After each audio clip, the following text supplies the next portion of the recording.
Alors, on va maintenant passer à notre dernière conférence. Avant de laisser la parole à Vincent Belge, j'en profite avant que vous partiez tous pour bien vous rappeler que sur la chaîne YouTube Les Intelligences Animales, vous avez plein d'interviews de spécialistes comme Vincent, si ce sujet vous intéresse, sur les intelligences animales. Et je vous donne rendez-vous pour ceux qui veulent bien aller l'été en Bretagne, très jolie région. Je vous donne le rendez-vous le 21 et le 22 août. Ça sera le prochain événement que j'organise, les rencontres des intelligences animales au parc de Branferré, qui est un parc botanique et animalier où les animaux sont en liberté. C'est un parc sublime. Et tout à l'heure, après la conférence de Vincent, on diffusera d'ailleurs une petite vidéo qui a été tournée là-bas avec un okapi et un fourmilier. Ils ont des fourmiliers, c'est un animal incroyable, qui a été tourné par Nicolas Morin pour nous. Tout de suite, donc, on retrouve Vincent Bels qui a écrit un livre très étonnant sur manger et boire. C'est vrai qu'on se dit toujours qu'on mange tous et qu'on boit tous. Et alors, so what? On ne voit pas ce que ça a de compliqué. En fait, c'est un mécanisme incroyablement sophistiqué.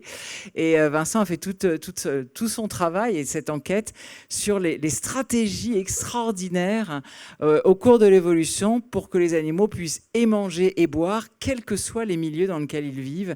Et vous allez voir que c'est absolument fabuleux. Donc, je vous remercie d'applaudir Vincent Bels pour sa conférence. Bonsoir. Je ne sais pas si j'ai besoin du micro. Si. Et merci beaucoup, Yolène. Donc, je vais terminer cette journée et j'ose espérer que ce ne sera pas trop pénible pour vous toutes et tous après de si intéressantes présentations. Donc, nous allons un peu aborder la complexité de manger et donc de boire finalement au sein des vertébrés. En fait, lorsque l'on étudie le comportement alimentaire, et vous en avez entendu parler de différentes manières, ce comportement alimentaire, il peut être abordé de différentes manières. Vous avez il a été abordé beaucoup en éthologie, où finalement on vous a amené à l'idée de l'intelligence par rapport essentiellement à la sélection de la nourriture, par rapport aux stratégies de chasse, par rapport aux différents comportements qui vont se mettre en place au cours de l'évolution. Exemple chez les cétacés.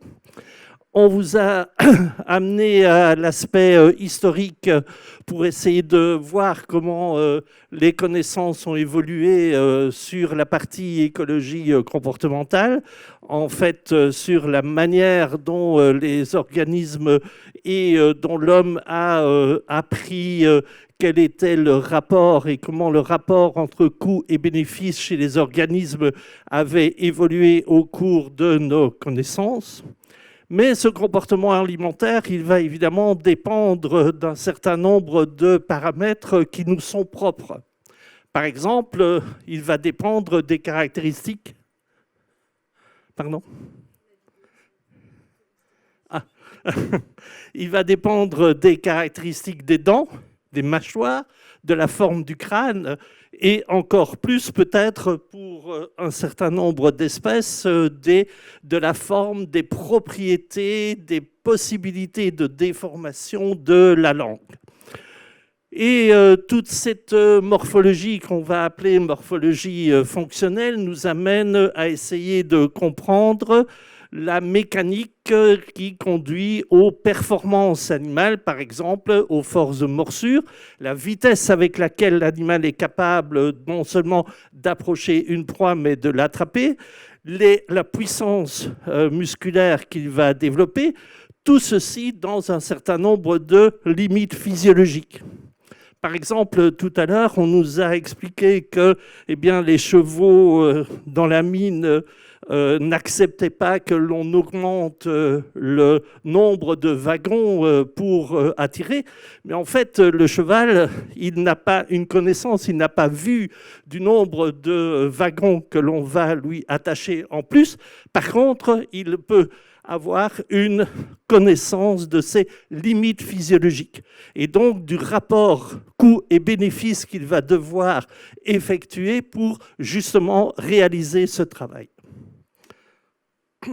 Donc, lorsque l'on étudie le comportement tel que le comportement alimentaire, on va finalement travailler dans une sorte de paradigme qui est maintenant connu et a été établi par des auteurs, des collègues américains, qui en fait nous dit que lorsque l'on étudie un comportement qui conduit à ce qu'on appelle une fitness, c'est-à-dire au potentiel de survie et de reproduction, lorsque l'on étudie un comportement, on doit essayer de comprendre quelles sont les performances que l'animal va réaliser pour produire ce comportement. Ces performances, elles sont influencées par les caractéristiques des structures qui peuvent bien entendu dépendre non seulement de la génétique, de l'épigénétique et du développement. Et ce comportement va avoir un rôle essentiel qui est un rôle biologique et bien entendu se placer au sein d'un environnement qui peut être soit abiotique, par exemple le type de substrat sur lequel la proie va se déplacer, ou un environnement biotique qui est par exemple la formation de groupes de chasse, de groupes de nourrissage, comme c'est mis dans l'exemple pour des oiseaux limacoles. Tout au long de l'évolution, qu'est-ce que l'on peut remarquer? On peut remarquer 2 points. D'abord, au sein d'une même espèce, qu'est-ce que l'on va avoir? On va avoir une flexibilité entre les individus. On en a déjà parlé, par exemple, chez les dauphins. On a vu cette flexibilité, cette personnalité, par exemple, chez les cochons. Et cette flexibilité, elle est directement associée aux traits d'histoire de vie, c'est-à-dire à l'état de santé, à l'état sexuel. Si mâle et femelle ne vont pas avoir la même approche cognitive, par exemple, du type de proie ou du type de prédateur, si elle-même ou lui-même est une proie. Et les structures, eh bien, les structures elles-mêmes, au cours de l'évolution, elles vont subir ce qu'on appelle un compromis évolutif ou un trade-off. Une même structure va être utilisée dans un très grand nombre de comportements extrêmement différents, comme on le verra par 2-3 exemples. L'analyse de ces comportements au sein de ce paradigme a évolué au cours du temps. En fait, lorsque l'on regarde les premières études en éthologie, on a constaté que qu'est-ce que les premiers éthologistes ont fait? Lorenz, Tinbergen, ils ont essayé de démontrer que les comportements étaient réalisés non seulement sous la forme d'une séquence, mais que ces comportements, chaque comportement était influencé par un stimulus, déclenché par un stimulus. Et finalement, au cours des premières études dans les années, à partir des années 30 jusqu'aux années 70, on a plutôt travailler sur ce qu'on appelle le fixed action pattern, donc sur la stéréotypie des comportements plutôt que sur la variabilité. Au cours du temps est arrivé un certain nombre d'observations où l'on a augmenté alors le nombre d'individus qui étaient observés pour chaque espèce. Et des auteurs ont commencé à développer des questions portant sur la variabilité, sur l'impact de cette variabilité, sur le succès, sur la fameuse fitness dont j'ai parlé tout à l'heure. Et de cette approche qui a été notamment réalisée par Barlow, qui a étudié ce qu'on appelle entre guillemets des poissons, on a pu définir ce qu'était la flexibilité comportementale et on s'est aperçu que finalement chaque espèce à chaque moment et chaque individu de chaque espèce à chaque moment devait faire des choix et s'ajuster par rapport à ces choix. Et c'est à ce moment-là qu'est intervenu le terme de plasticité interindividuelle notamment. Et l'analyse de cette flexibilité comportementale, elle est devenue de plus en plus importante au cours des années 80 et à l'heure actuelle, puisqu'on s'intéresse beaucoup à l'influence d'un certain nombre de traits d'histoire de vie, à la flexibilité cognitive. On est passé de la flexibilité comportementale observée à une interprétation basée sur la flexibilité cognitive. Et je vous ai mis un petit exemple qui est connu chez les tortues marines. En fait, les tortues marines, un certain nombre de tortues vont aller piquer leur nourriture au niveau des substrats, au niveau des coraux. Et qu'a-t-on observé? Eh bien, on a observé que finalement, elles préféraient les déchets plastiques. Elles se nourrissaient plus souvent des déchets plastiques que de leur type de nourriture déposée sur les corails. Pourquoi on ne peut faire qu'une interprétation? Parce que ces objets plastiques qui se trouvaient dans le milieu avaient sans doute des caractéristiques déclenchant leur comportement, déclenchant leur intérêt, leur prise de décision par rapport à leur comportement alimentaire, plus efficaces que les proies elles-mêmes qu'elles pouvaient observer. Bien entendu, vous connaissez aussi bien que moi le Muséum national d'histoire naturelle auquel j'appartiens. Et qu'est-ce que l'on a depuis Cuvier? On a eu des études sur justement quelles étaient les interactions, les relations entre les caractéristiques des traits d'histoire de vie, en particulier au départ les caractéristiques des squelettes et bien entendu les différents comportements alimentaires. On ne peut pas aborder aujourd'hui un ensemble très important de stratégies, de structures mises en place. Je voudrais développer quelques minutes la structure que vous connaissez sans aucun doute, qui est la langue. En fait, nous avons une langue qui intervient dans un grand nombre de comportements, mais chez la plupart des animaux, notamment les vertébrés, qu'ils soient aquatiques ou terrestres, cette langue, elle va jouer un rôle essentiel, non seulement pour se nourrir, mais aussi pour d'autres actions.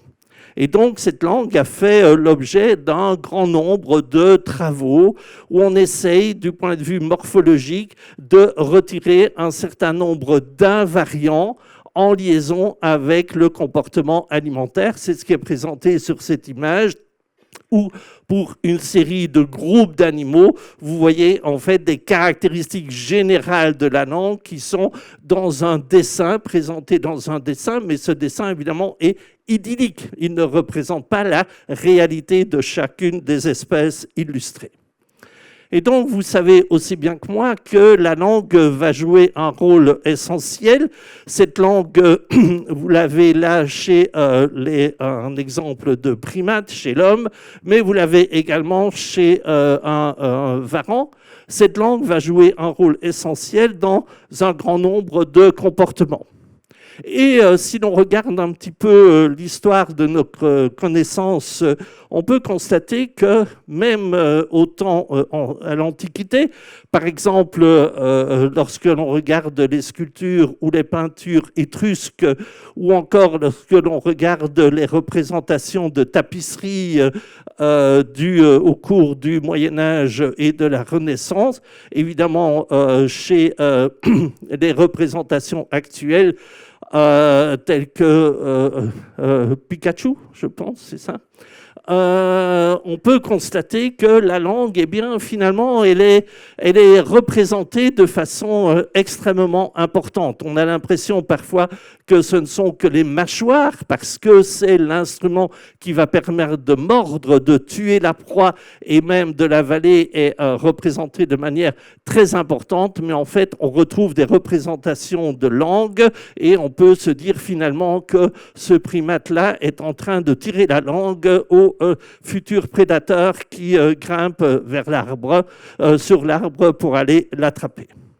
Donc cette langue, elle va intervenir dans un grand nombre de comportements: manger, boire, respirer, parler, émettre des sons. C'est le cas notamment chez l'homme, évidemment, ou lorsque je parle de dialogue, de parler chez un certain nombre de psittacidés.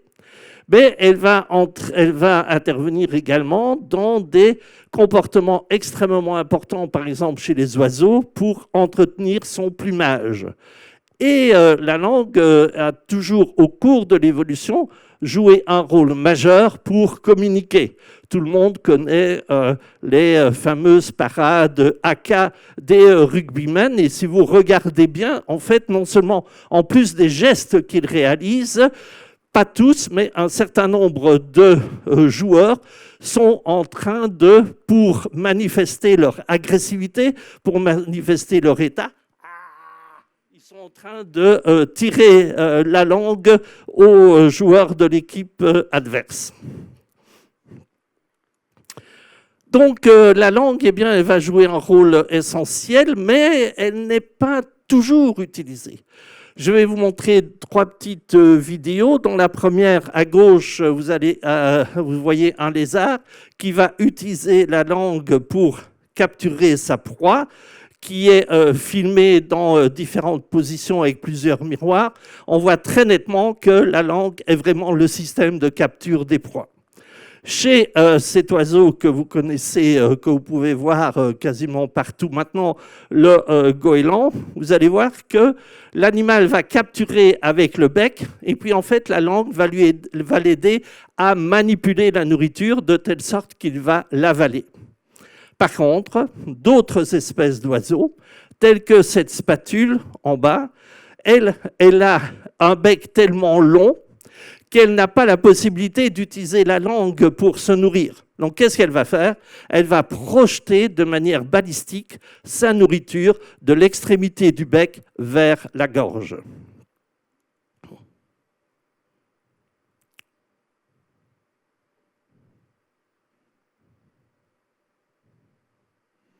Allez. Donc, par rapport à cette langue aujourd'hui, nous allons aborder principalement 2 questions. La première question, eh bien, nous sommes passés du milieu aquatique au milieu terrestre. Comment les ancêtres des tétrapodes ont pu changer leur comportement alimentaire? Comment cette langue est intervenue dans ce changement de comportement alimentaire lorsque nos ancêtres sont passés du milieu aquatique au milieu terrestre? Deuxième point que l'on va aborder un peu plus rapidement peut-être, eh bien nous avons tous une langue pour boire. Et on a parlé beaucoup aujourd'hui du chat et du chien, et je vais vous montrer qu'en fait le chat et le chien, ils utilisent la langue de la même manière. Mais si vous regardez un chat boire, vous ne l'entendez pas boire. Un chien, quand il boit, vous avez l'impression qu'il rejette la moitié de l'eau qu'il est capable d'utiliser.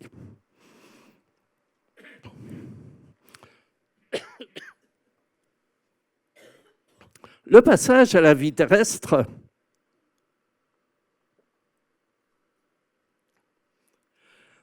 s'est fait dans une période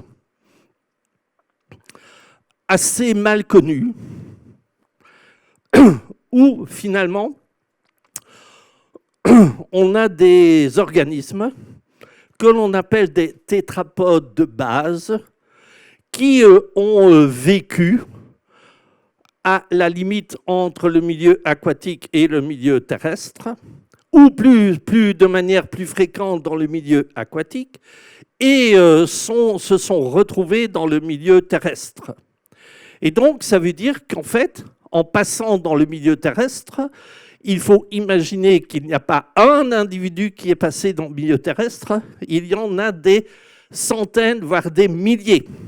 Et donc, un certain nombre n'ont pas eu de succès.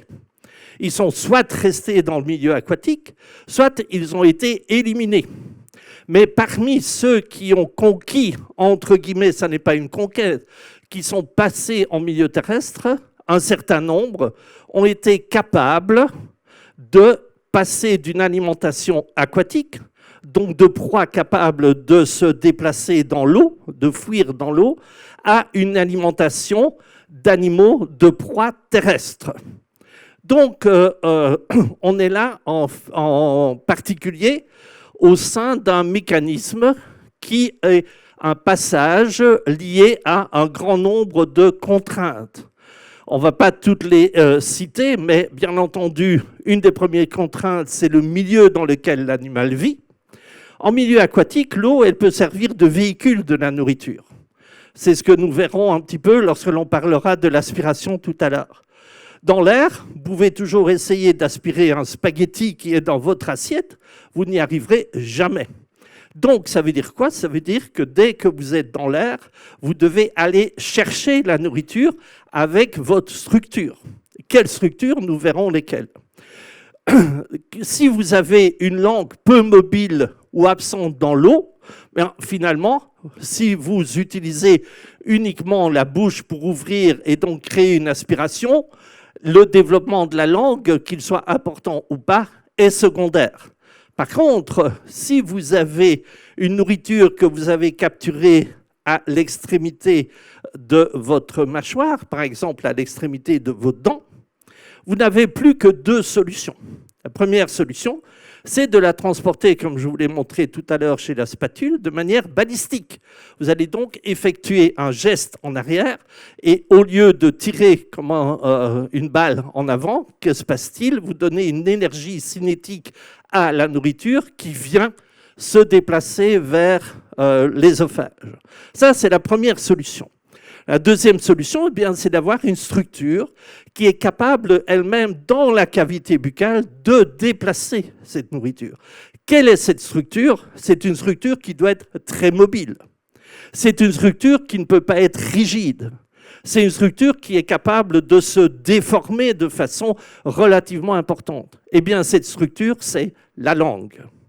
De plus, lorsque vous êtes en milieu aquatique, si vous ouvrez la bouche pour aspirer, comme nous le verrons tout à l'heure, ce que vous pouvez faire, c'est faire passer la proie de l'extérieur directement, quasiment à l'entrée de l'ésophage.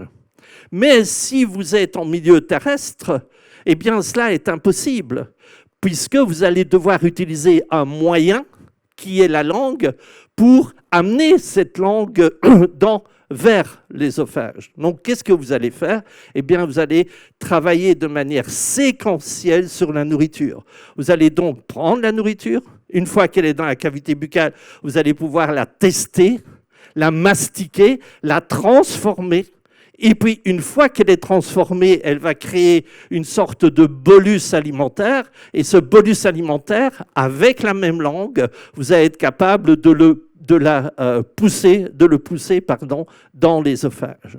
Donc, vous voyez qu'au cours de cette évolution, il y a eu une transformation considérable qui a été réalisée lorsque les ancêtres des tétrapodes se sont trouvés face à un milieu terrestre. Alors, pourquoi sont-ils passés du milieu aquatique au milieu terrestre?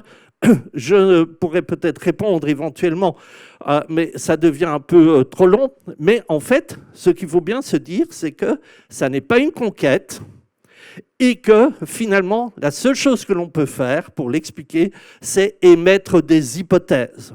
Et comme toute hypothèse scientifique, il faut que cette hypothèse soit falsifiable. Ça veut dire que cette hypothèse doit être potentiellement testée, soit par nos connaissances actuelles, soit par exemple par des modèles. On a parlé de l'IA, on peut donc tester des hypothèses de façon complexe, notamment grâce à l'IA. Donc, en milieu terrestre, bien finalement, prendre sa nourriture, elle peut se faire uniquement de deux manières. Et je vous mets au défi de me prouver une troisième manière. La première manière, c'est d'utiliser la langue. Et la deuxième, c'est d'utiliser les mâchoires. Et éventuellement, une troisième, elle n'est qu'intermédiaire, vous allez utiliser des systèmes de préhension pour amener la nourriture à la mâchoire. Exemple, eh bien, vous allez utiliser les mains, les bras et les mains, par exemple. Mais dès que la nourriture est amenée au niveau de cette mâchoire, bien, vous n'avez que deux solutions pour amener la nourriture vers l'ésophage. Comme tout à l'heure, je vous l'ai dit, utiliser la langue ou utiliser le fameux transport balistique. Mais bien entendu, au cours de l'évolution, eh bien, la langue, elle va se développer de façon extrêmement variée. Et je vous ai dit tout à l'heure qu'il fallait que cette langue puisse se déformer, puisse agir, puisse moduler son action sur la nourriture.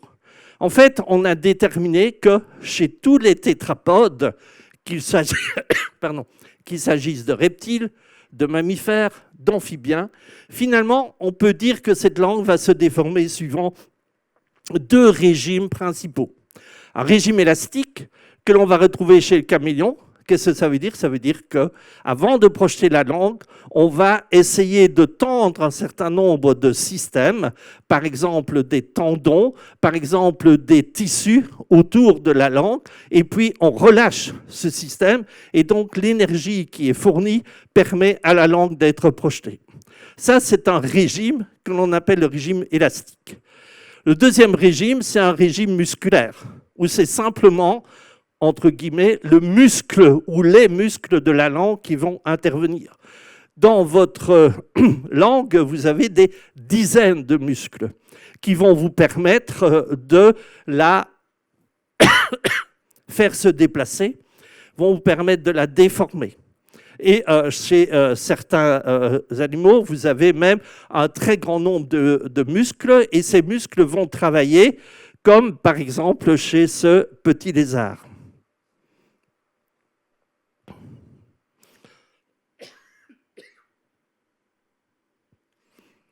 Et bien entendu,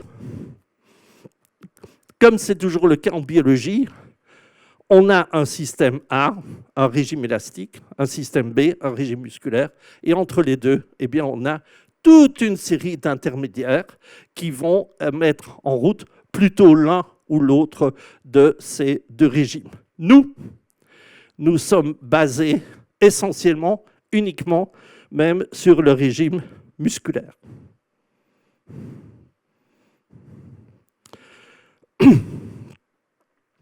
L'exemple type de la langue qui est utilisée pour prendre la proie, c'est bien entendu le caméléon. Et ce caméléon, que voit-on? Eh bien, on a l'impression qu'il va former une sorte de ventouse à l'extrémité. En fait, ce n'est pas une ventouse du tout. Le caméléon, ce qu'il possède à son extrémité, c'est un tissu capable de produire du mucus. Et il va entourer sa proie de mucus. Et ce qui est essentiel pour lui, ce n'est pas tellement de la capturer, mais c'est de la ramener dans la cavité buccale. Et donc, il va tirer de telle sorte que le mucus reste toujours associé à la proie. Et ce mucus, il a des propriétés de viscoélasticité que l'on peut démontrer de manière physique, par exemple en comparant la salive et le mucus de ce caméléon.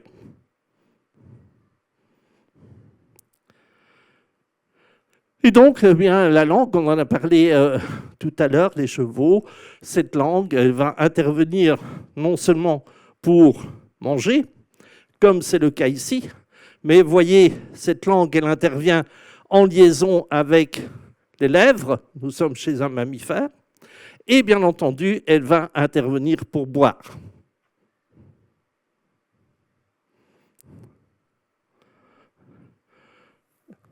Voici où l'on voit de nouveau que non seulement la langue intervient, mais la langue est associée chez ce mammifère à une autre structure dont on va parler en deux, trois mots, les lèvres. Donc, boire, pour ces animaux, est essentiel, et pour boire, il faut une langue. Et si l'on compare le chat et le chien, comme je vous le disais tout à l'heure, vous voyez que le chat, il dépose l'extrémité de sa langue à la surface du liquide.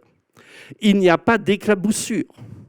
Tandis que le chien, ici filmé, on voit que le chien, il réalise une même colonne d'eau, mais en même temps, il perd un grand nombre d'eau, une très grande partie d'eau. Et vous voyez très nettement que, à la différence du chat, en fait, chez le chien, la langue pénètre complètement dans le liquide. En fait, le système chez le chat et le chien est semblable. La seule différence, c'est une différence en termes de physique du mouvement. Et donc, nous avons plusieurs expériences ont été réalisées pour montrer que finalement, le chat et le chien, ils boivent exactement de la même façon et leur langue se comporte comme un piston.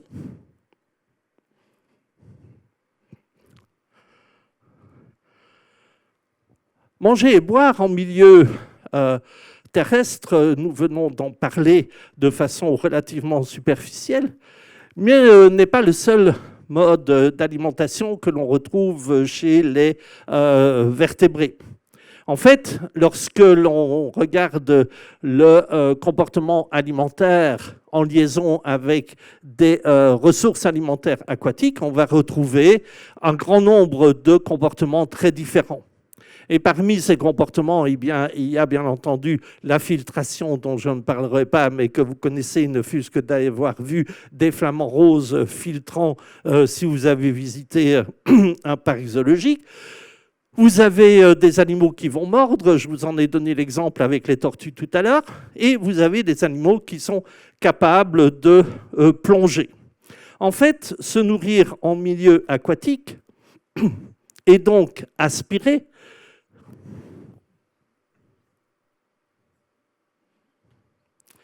peut se résumer de trois manières. Soit vous allez utiliser une aspiration pure, où l'eau va servir de véhicule pour amener la nourriture dans la bouche, soit vous allez utiliser ce qu'on appelle en anglais le ram feeding, c'est-à-dire, exemple type le brochet ou le requin, c'est-à-dire qu'au fur et à mesure que vous allez ouvrir la gueule pour aspirer, vous allez vous avancer vers la proie. Mais si vous avancez vers la proie, qu'est-ce que cela veut dire? Ça veut dire que vous poussez l'eau devant vous. Et donc, finalement, l'aspiration, là, n'est pas de faire déplacer la nourriture dans la gueule, mais c'est de maintenir la nourriture à la même place que vous avez repérée avant de réaliser votre capture. Et évidemment, le troisième mode, c'est la morsure dont nous avons déjà parlé chez le crocodile.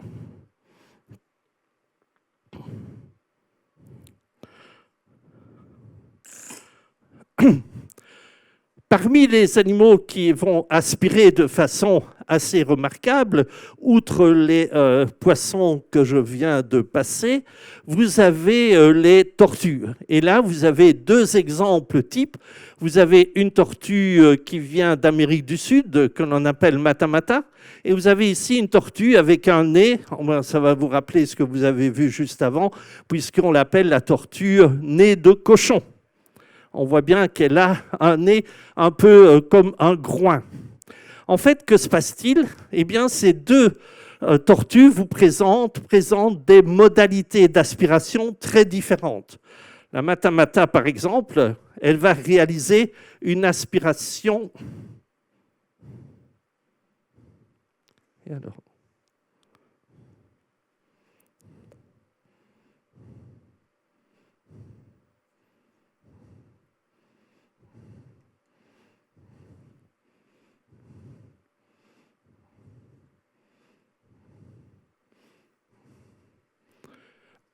Malheureusement, je ne peux pas vous le montrer, mais sur celle-ci, vous avez vu que l'aspiration est extrêmement faible. Je reprends si je peux. Vous voyez, la nourriture, elle est aspirée et mordue à la fois. Donc, nous sommes toujours dans la même situation où finalement, on a des intermédiaires entre ce que je vous ai dit, la succion proprement dit, l'aspiration seule, et le fameux ram feeding dont j'ai parlé. Et en fait, qu'est-ce que l'on a chez ces animaux? Je ne peux pas trop bouger, paraît-il, pour la caméra, mais qu'est-ce que l'on a chez ces animaux? En fait, l'eau qui va être aspirée en même temps que la proie, cette eau, elle doit être rejetée, elle ne peut pas être avalée. Et donc, qu'est-ce que fait la tortue? Au fur et à mesure qu'elle va manipuler sa nourriture, comme vous le voyez sur le schéma qui se trouve à gauche, en fait, cette eau va être chaque fois rejetée suivant la même ouverture, puisqu'elle n'a pas la possibilité de la rejeter par par les ouïes, comme chez les poissons, là où se trouvent les branchies. Elle va donc devoir réguler son comportement de telle sorte qu'elle puisse amener l'eau dans la cavité buccale, la rejeter, l'amener et la rejeter. Je fais un essai. Je ne comprends pas pourquoi. Bon, tant pis. Pardon ?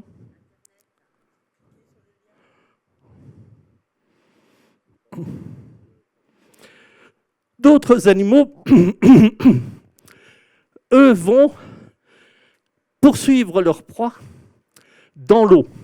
C'est le cas, par exemple, des footbassans que vous avez peut-être déjà vus plonger directement dans l'eau pour attraper les poissons, ou encore le cas des manchots. La question qui se pose et sur laquelle nous travaillons à l'heure actuelle, c'est de se demander si ces manchots aspirent ou non. Regardez ce qu'il fait. En fait, ce qu'il fait, il n'aspire pas.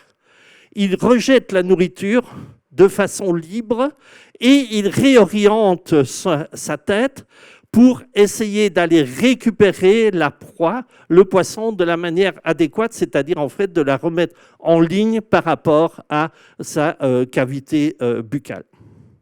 Donc, nous avons ici plusieurs solutions qui sont utilisées par, d'une part, les tortues, d'autre part, les oiseaux, pour pouvoir exploiter des nourritures aquatiques.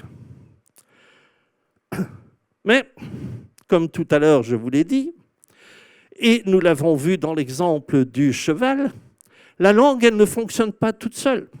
Elle fonctionne en coordination, et bien entendu en coordination avec quoi ? Avec le crâne, d'une part, donc avec le neurocrâne et la mandibule, mais chez les mammifères, en coordination avec un élément qui va jouer un rôle majeur, qui sont les lèvres. Et les lèvres, eh bien, ce qu'il faut voir, c'est leur rôle qui est relativement peu connu. On peut l'observer, mais on ne l'a pas encore mesuré de manière quantitative. Ces lèvres, elles vont servir, comme c'est le cas chez la girafe. Ce sont des éléments qui sont remplis de systèmes sensoriels, eh bien, ces lèvres vont être utilisées notamment pour saisir la nourriture.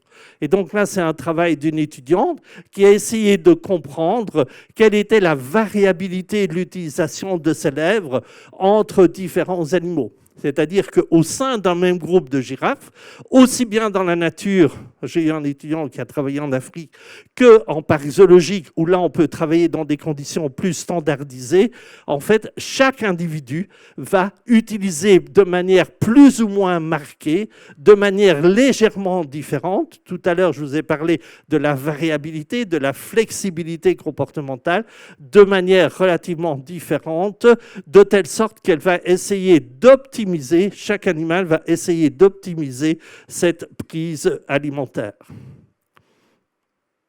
Et l'exemple type de l'utilisation des lèvres, c'est bien entendu le rhinocéros. Vous savez que ces animaux sont largement en voie de disparition, qu'un certain nombre de populations, notamment, ont complètement disparu. On pense notamment que ce sont les Romains qui ont commencé à détruire les rhinocéros. Il me semble que dans le dernier film Gladiator 2, on voit même un gladiateur qui, dans l'arène, se déplace sur un rhinocéros de façon agressive. En fait, qu'est-ce que l'on a constaté ? Eh bien, au cours de l'évolution, en fonction de leur régime alimentaire, ces animaux vont développer des lèvres qui ont des formes très différentes. Par exemple, au-dessus, vous avez des lèvres qui sont relativement organisées relativement de manière longitudinale, tandis que chez l'animal en dessous, vous avez une lèvre qui est utilisée un peu comme finalement une sorte de louche pour aller chercher l'aliment. Et donc, au cours de l'évolution, ces animaux qui ont développé des caractères de mammifères au cours de l'évolution, ces animaux vont développer des structures qui vont présenter des formes très différentes en lien avec les contraintes de leur régime alimentaire. Mais finalement, lorsque l'on regarde la coordination du mouvement de ces lèvres, quelle que soit leur modalité, leur structure, en fait, ces coordinations, elle est toujours la même. C'est le cas que l'on peut voir chez ce rhinocéros, où vous voyez très nettement les mouvements de lèvres qui sont supérieurs, qui sont associés aux mouvements de lèvres inférieurs pendant que l'animal est en train de mastiquer. Et donc, cette coordination, eh bien, la question qui reste ouverte, c'est de savoir est-ce qu'elle est variable d'un individu à l'autre? Est-ce qu'on peut en retirer un certain nombre d'invariants? Ou est-ce qu'elle va montrer, cette coordination va montrer un certain nombre de flexibilité? Et cette flexibilité, elle est liée à quoi? Elle est liée non seulement aux traits d'histoire de vie, par exemple à la taille de l'animal, mais elle est liée évidemment à son expérience cognitive du type d'aliment qu'elle va rencontrer. Donc, on est en fait là en face d'un mécanisme qui présente un certain nombre de caractères invariants, mais qui ouvre la porte à discuter le potentiel de variabilité, de flexibilité du mouvement en fonction des caractéristiques cognitives de l'animal.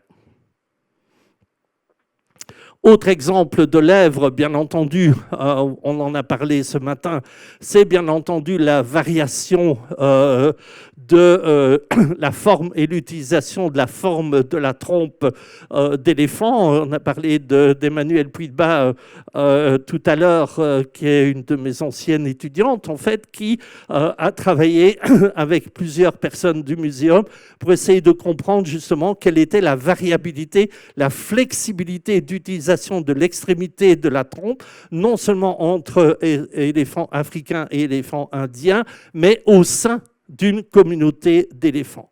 Et bien entendu, eh bien, cette forme de trompe, on va la retrouver chez des animaux tels que les tapirs. Et que va-t-on voir? Eh bien, on va voir également toujours la même réflexion par rapport à ce que j'ai expliqué pour les rhinocéros. On voit que les tapirs vont utiliser, ont coordonné le mouvement de la lèvre et de la langue pour aller chercher leurs aliments. Alors vous pourrez me dire, mais ce sont des aliments artificiels? Oui, parce qu'on essaye de standardiser ce qui se passe chez l'animal, mais on peut observer, faire des comparaisons entre ce qui se passe dans des conditions standardisées par rapport aux conditions naturelles.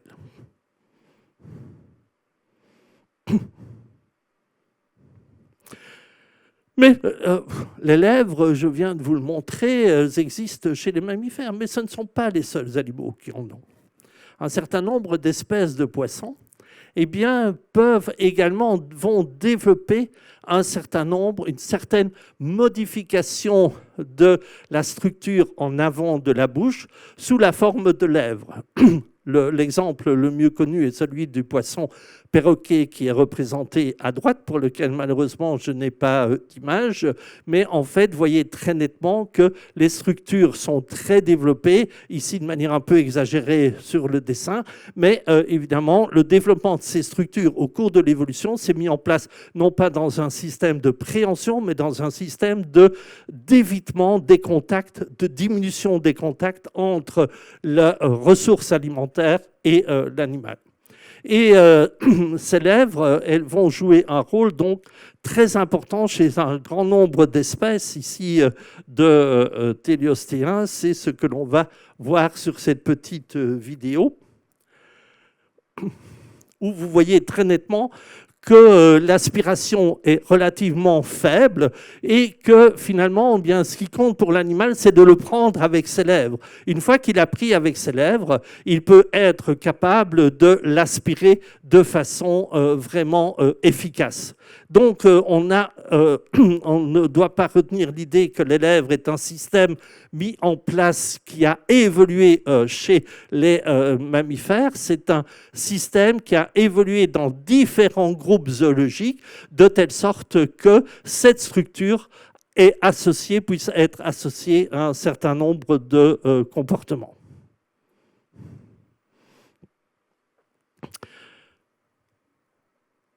Et la question que l'on peut se poser, c'est de savoir est-ce qu'à la sortie du milieu aquatique vers le milieu terrestre, finalement, ces lèvres n'ont-elles pas joué un rôle que l'on ne connaît pas? Puisque finalement, les fossiles que l'on a, ce sont des fossiles uniquement de crâne. On ne peut faire que de la restructuration au niveau des tissus qui enveloppent ce crâne. Eh bien, un certain nombre d'espèces de poissons, par exemple celui qui est en 1, le ptériophthalme, ou celui qui est tombé, qui est le silure, en fait, vont utiliser les lèvres, comme je vous l'ai montré, pour capturer leur proie. Et finalement, on peut se demander si, chez l'ancêtre des tétrapodes, ces lèvres n'avaient déjà pas un rôle majeur dans le succès du passage à la vie terrestre, puisqu'en fait, en milieu aquatique, ces lèvres pouvaient jouer un certain rôle, et en milieu terrestre, elles pouvaient également jouer un autre rôle en coordination avec le développement de la langue. Alors, un exemple encore plus remarquable du rôle de ces lèvres, c'est bien entendu celui des Siréniens, qui sont ces mammifères retournés de façon secondaire complètement en milieu aquatique, qui sont très pourchassés. Et en fait, ces lèvres, eh bien, elles vont se développer de façon considérable, notamment chez le lamantin, comme vous pouvez le voir sur cette vidéo, où en fait, vous voyez que la lèvre, elle va aussi bien inférieure que supérieure, elle va intervenir dans la trituration de l'aliment, dans la réalisation du comportement de nutrition. Et donc, finalement, ces lèvres vont jouer un rôle majeur dans le succès de la nutrition de ces vertébrés, de ces mammifères, qui sont retournés de manière secondaire et de manière définitive en milieu aquatique. Mais la question reste ouverte, parce qu'un certain nombre d'animaux domestiques, notamment, tels que cette vache, en Grèce, eh bien, elle se nourrit dans l'eau. Alors que les vaches, théoriquement, eh bien, elles se nourrissent en milieu terrestre. Et donc, elle va utiliser ses lèvres et sa langue pour aller prélever des végétaux aquatiques. Et donc, peut-être que cette vache pourrait être une sorte de modèle de ce qui s'est passé lors de la transition du milieu aquatique au milieu terrestre.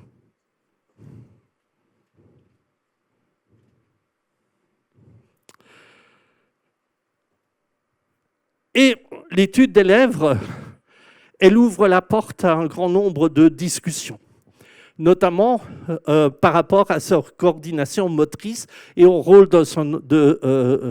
rôle dans l'ingestion. Et cette dimension évolutive des lèvres, qui est associée à une dimension culturelle, s'est mise en place dès les premiers travaux du monsieur dont vous avez entendu parler tout à l'heure, de Charles Darwin, qui en fait a étudié dans un de ses bouquins l'expression chez les animaux et l'homme. Et en fait, si vous regardez sur la série de dessins qui sortent de son livre, on constate que pour lui déjà, le rôle des lèvres et des dents, on n'a pas le temps d'en parler, mais le rôle des lèvres n'est pas négligeable. Et une des hypothèses qui a été proposée par les éthologistes est de dire que la proximité fonctionnelle entre le mouvement des lèvres, la coordination des lèvres et de la langue au cours du comportement de nourrissage, notamment lors de la mastication, a peut-être eu une influence au cours de l'évolution du baiser dans nos cultures, puisque finalement, même si notre culture occidentale est particulièrement marquée par ce comportement, dans un grand nombre de cultures, on retrouve ce type de comportement.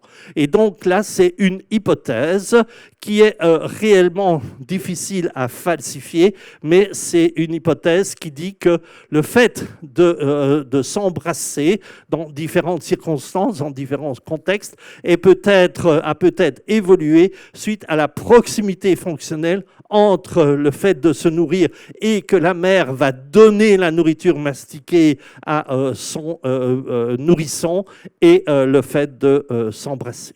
Je laisse la porte ouverte à la discussion.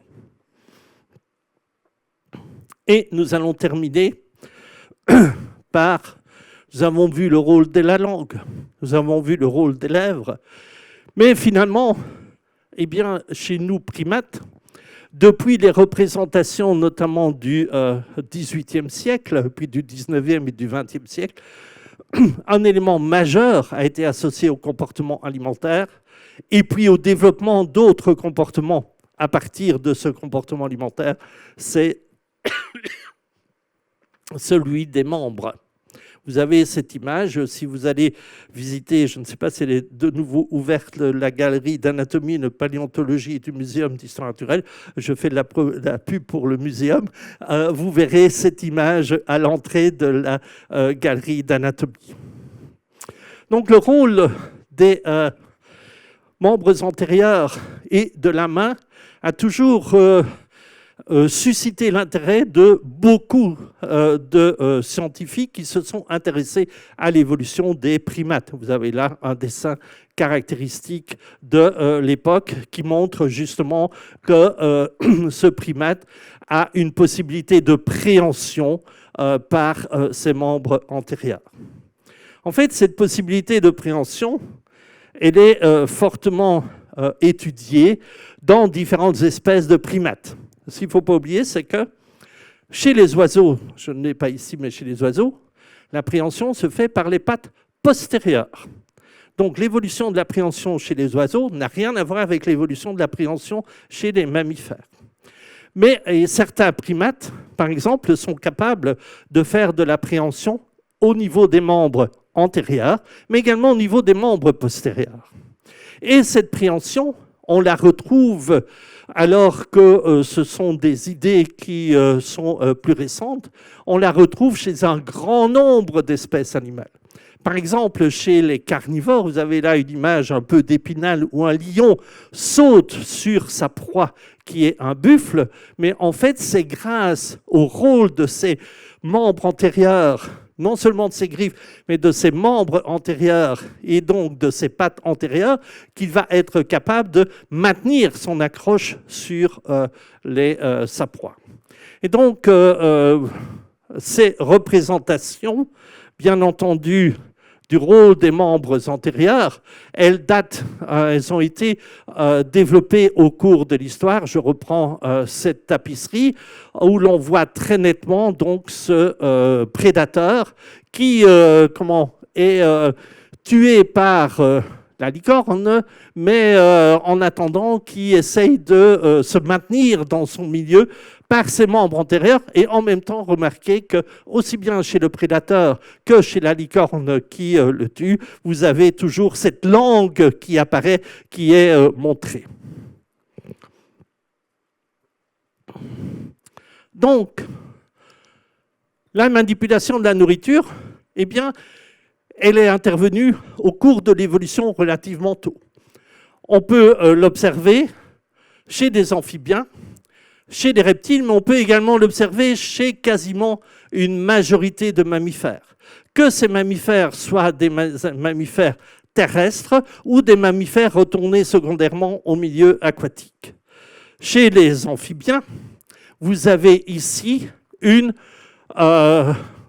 image qui vous montre là à gauche une série, 3 étapes dans la manipulation par une grenouille dans l'eau. Que remarque-t-on? On remarque que des petites proies immobiles vont être capturées par aspiration et vont être poussées par les pattes antérieures dans la bouche. Par contre, les proies de grande taille, elles vont être capturées par les pattes. Donc, cela veut dire que l'on a un ajustement. On a une flexibilité. Vous vous souvenez, tout à l'heure, je vous ai parlé, on est passé de ce qui était plus ou moins variable à ce qu'on a appelé la flexibilité comportementale, la flexibilité cognitive. On a une flexibilité qui peut être non seulement associée à un choix par le prédateur, mais qui peut être associée également à la personnalité du prédateur, c'est-à-dire à la personnalité de l'amphibien. Certains amphibiens vont l'utiliser de manière plus ou moins importante en fonction de la sélection des types de proies qu'ils vont être capables de réaliser. Et cette manipulation de la nourriture, on va donc la retrouver chez des animaux aussi variables que des marsupiaux terrestres, exemple le kangourou. Et vous voyez que le kangourou, il va maintenir sa nourriture grâce à ses membres, c'est-à-dire il va optimiser finalement la prise des feuilles en utilisant ses membres antérieurs. Donc les kangourous ne font pas que boxer comme on l'a dans l'imagerie populaire, mais on va le retrouver également chez d'autres marsupiaux arboricoles tels que le koala, qui utilise les membres antérieurs et ses mains pour pouvoir sélectionner le type d'aliment qui lui convient le mieux.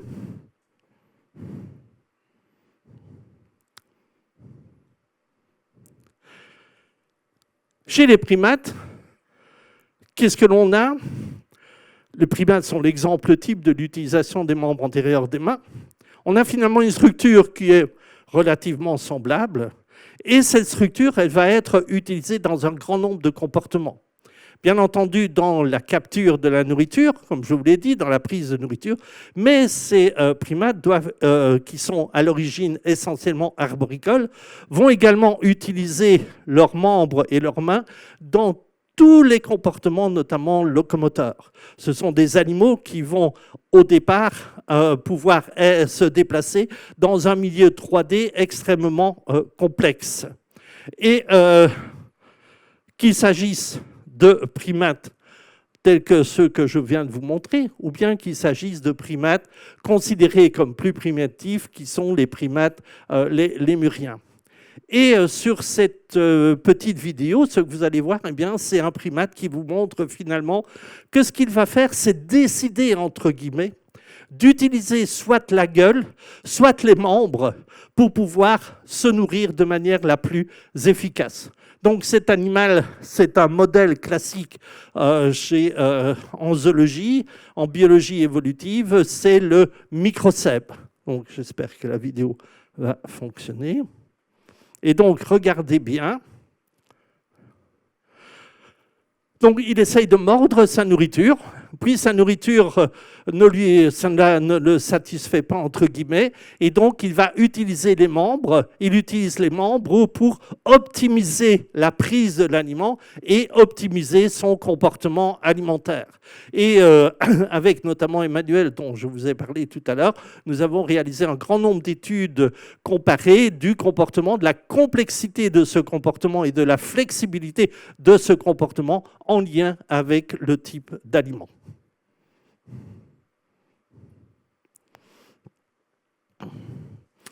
Mais les primates ne sont pas les seuls à utiliser, comme je vous l'ai dit, les membres antérieurs pour se nourrir.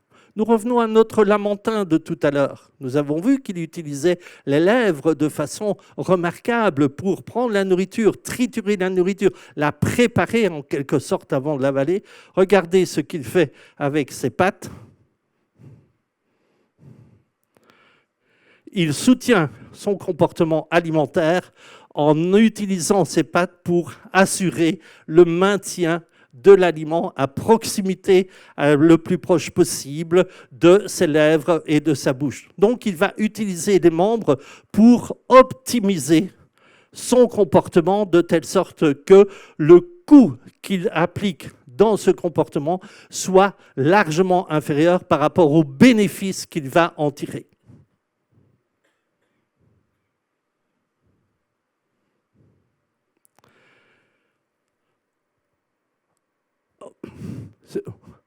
Comme nous l'avons vu, la chose est relativement simple.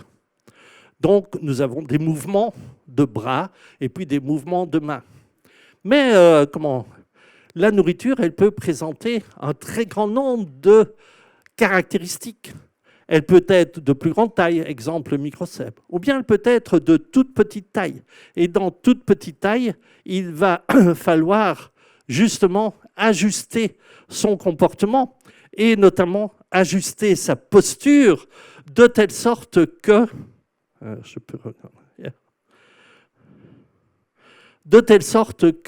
on puisse être stabilisé et aller chercher avec les doigts, uniquement avec le mouvement des doigts, la nourriture que l'on a sélectionnée. C'est-à-dire en fait que dans ce comportement, on peut établir, je ne vais pas entrer dans les détails évidemment, on peut établir ce que l'on appelle un CPG, un patron moteur avec une certaine organisation au niveau du système nerveux, au niveau du tronc cérébral, qui est différente de celle de la locomotion, puisque finalement, on va se stabiliser d'une part et on va jouer avec les doigts d'autre part pour aller sélectionner sa nourriture. Donc voilà, je vous remercie pour votre attention. J'espère que je ne vous ai pas trop endormi en fin de journée. Et donc, je ne peux que remercier tous les animaux qui nous ont permis de réaliser vidéos, films et analyses au cours des différentes années sur lesquelles nous avons travaillé. Merci beaucoup.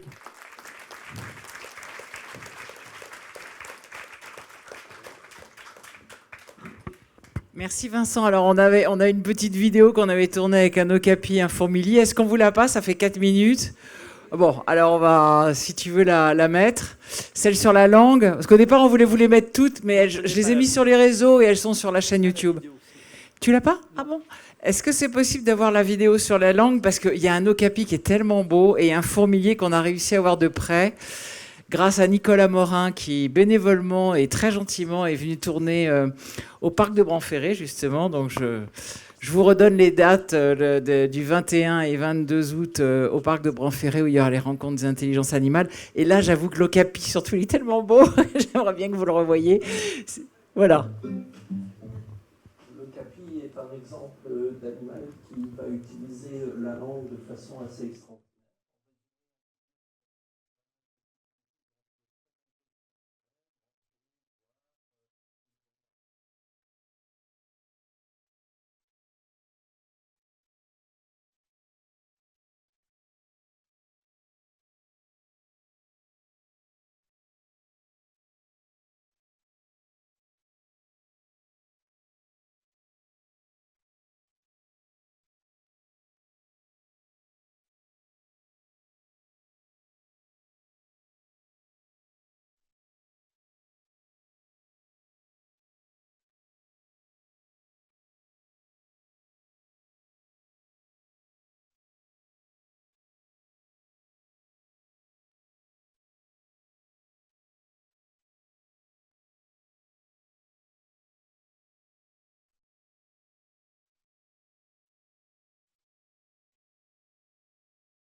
pour capter la nourriture par ces animaux d'Amérique qui sont assez extraordinaires.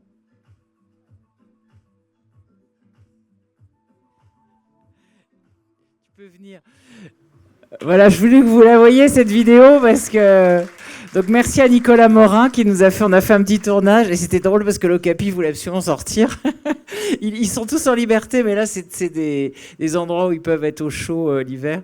Et le pauvre Vincent, on se demandait si l'Ocapi n'allait pas sortir. Vous allez voir, il est tellement beau, c'est incroyable cette image, j'ai trouvé magnifique.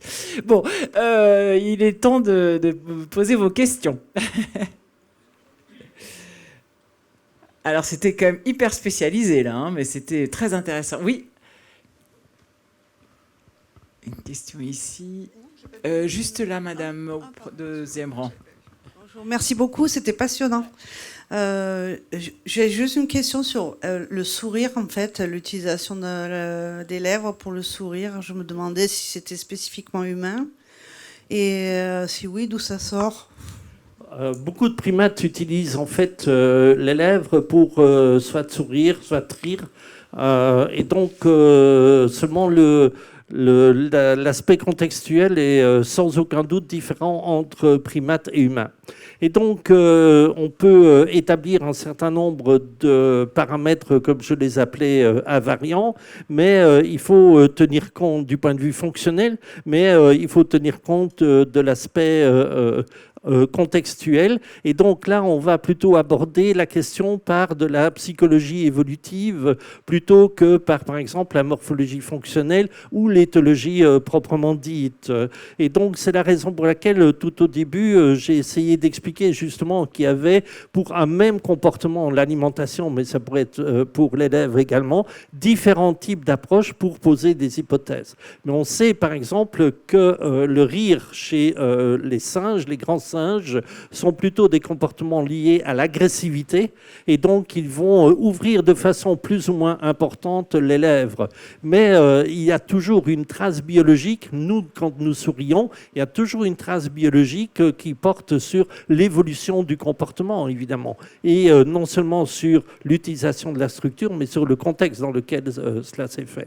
Alors si je vais peut-être me faire un peu taper par les personnes féministes, mais si cela vous intéresse, je vous conseille de lire un bouquin qui date des années 60, qui est peut-être un peu dépassé pour certaines choses, mais qui est vraiment très amusant, c'est Le singe nu de Desmond Morris, où il explique finalement comment les premiers éthologistes ont pu essayer d'interpréter le comportement des humains par rapport au comportement des animaux. Puisque à la base, l'éthologie, et cela, ce sont des travaux qui sont des travaux de comparaison.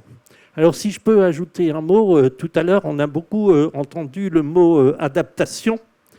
Donc je ne l'ai pas relevé, mais beaucoup de choses que l'on a vues tout à l'heure ne sont pas des adaptations, ce sont des acclimatations. Donc ce qu'il faut bien se dire, c'est que la variation entre les individus, ou la variation même d'un individu, c'est une acclimatation. L'adaptation est non pas au niveau d'un individu, mais au niveau d'une population.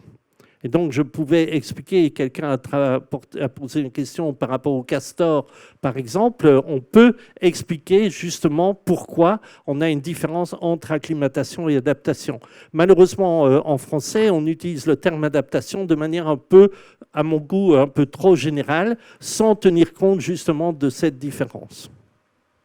Merci, oui, intéressant, parce que c'est vrai qu'on emploie toujours ce terme-là. Oui. Alors, est-ce qu'il y a d'autres questions ? Pourriez-vous nous donner une interprétation ou une étude par rapport au fait que beaucoup de femmes humaines aujourd'hui se font grossir les lèvres? Est-ce qu'il y a un lien entre...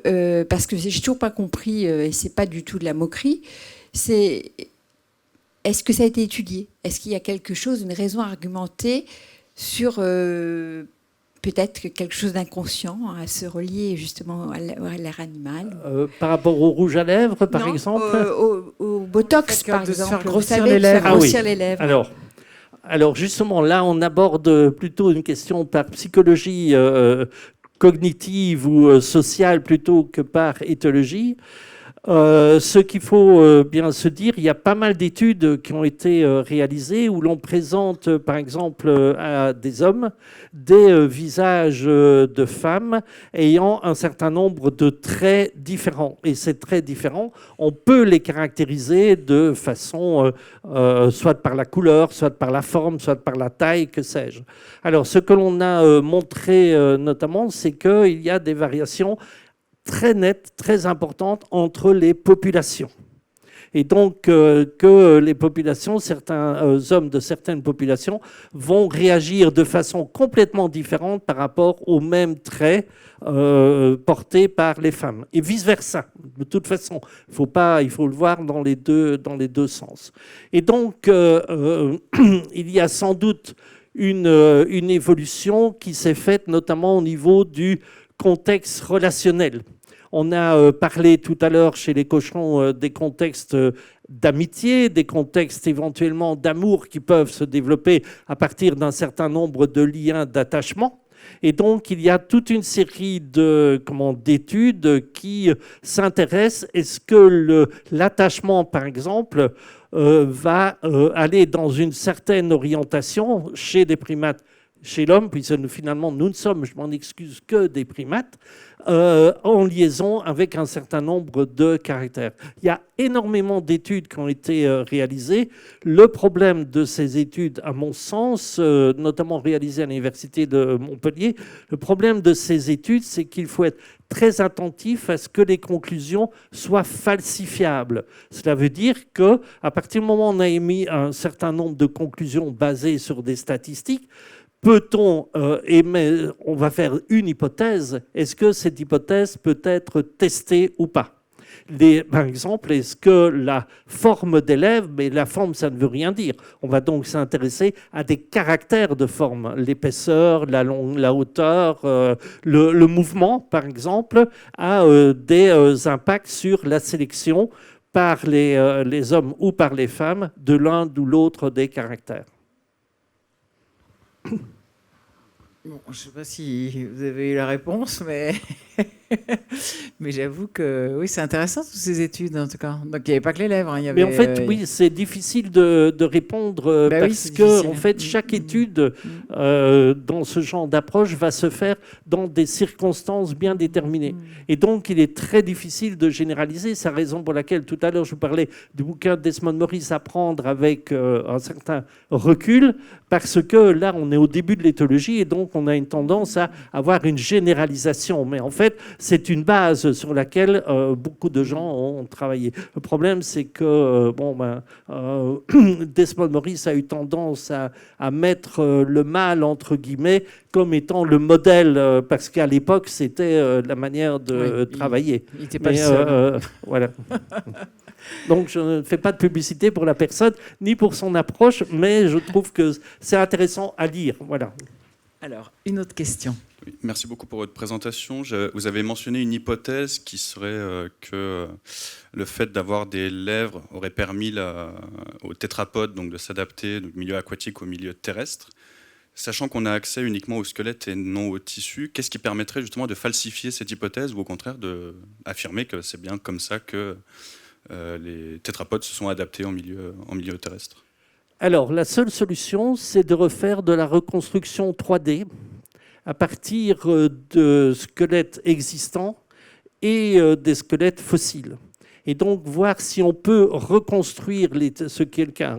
Est-ce que l'on peut reconstruire la forme des tissus chez un certain nombre de fossiles? Ça, c'est le premier point. Le deuxième point, une fois qu'on a cette reconstruction, est-ce que du point de vue, par exemple, du point de vue cinématique, par un modèle en mouvement, on peut voir si les lèvres ont éventuellement un rôle dans le fait de sélectionner d'une part des animaux, des proies aquatiques et d'autre part des proies terrestres. Donc ça ne peut être fait qu'avec des systèmes très évolués du point de vue IA notamment, avec des reconstructions finalement des tissus autour du squelette. Mais on le fera toujours, ce sera toujours une hypothèse et on le fera toujours par analogie avec les espèces actuelles. Alors, il y a une question en tout cas ici déjà. Bonjour, Oui. merci. Au sujet du code génétique de la langue, je suis là. Excusez-moi. Oui, ma question porte sur le code génétique de la langue. Est-ce qu'il est durci dans un sens parce que la langue paraît très intelligente? Par exemple, j'ai jamais entendu parler de malformation de la langue chez le nouveau-né. Est-ce que le code génétique est protégé? Est-ce que, par exemple, les histoires de la thalidomide, ça a eu agi sur la langue? Bien sûr. Est-ce qu'il est durci?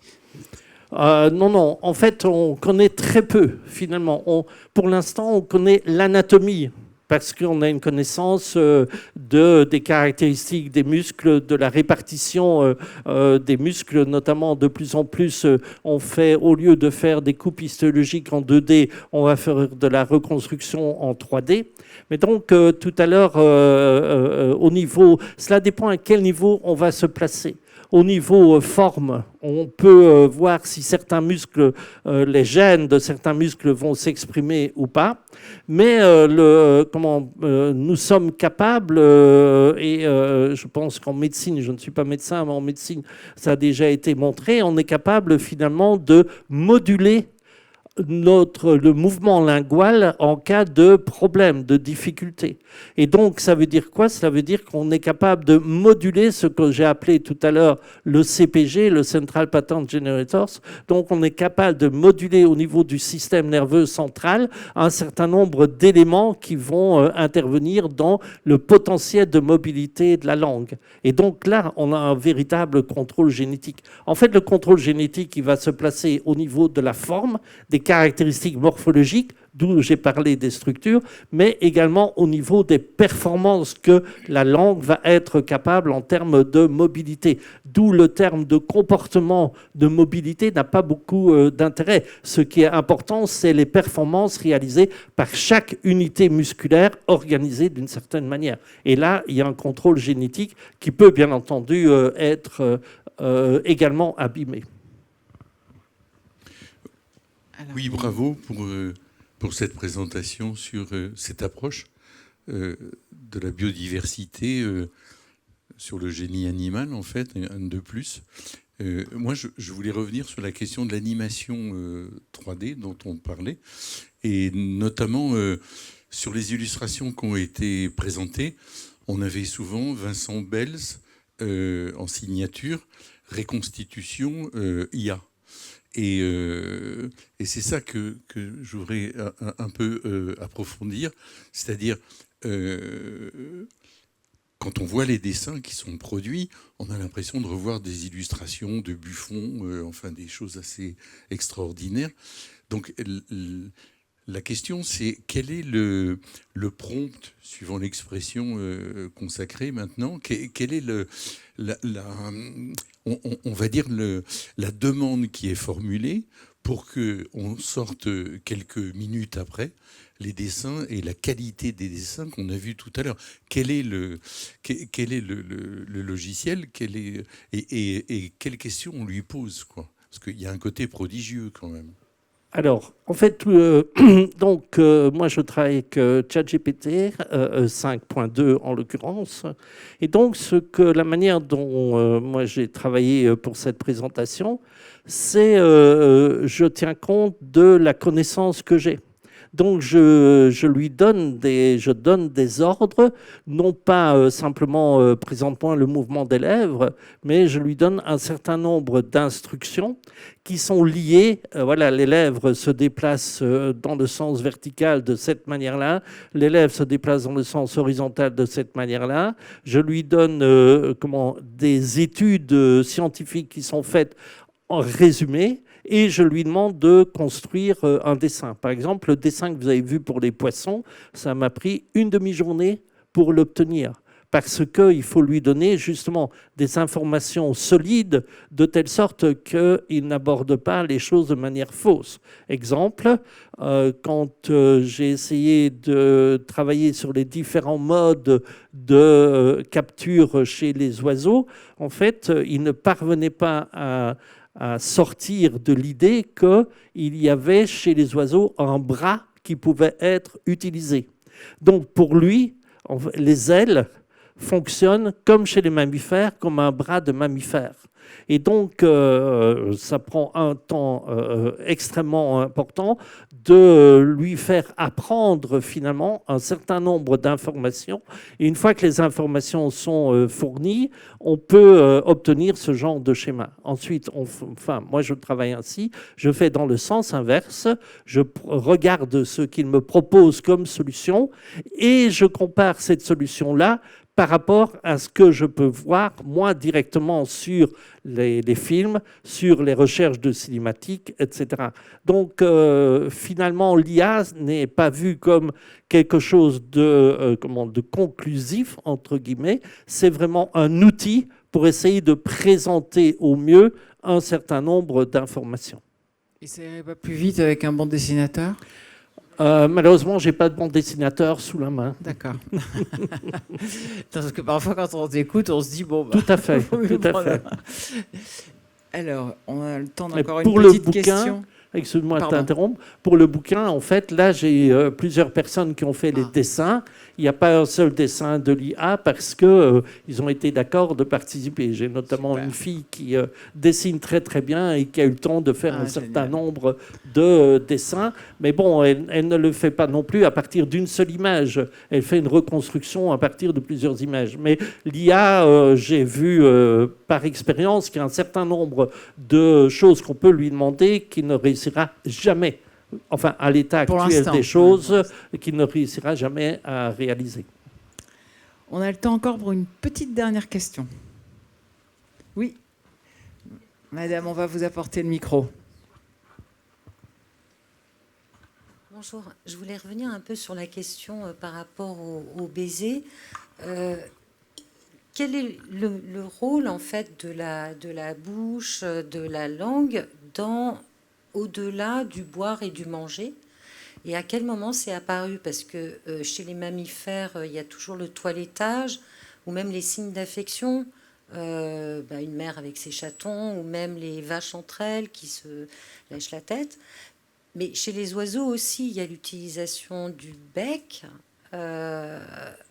Donc, je voulais savoir un peu plus. Alors, en fait, chez les oiseaux, le bec joue le rôle des lèvres.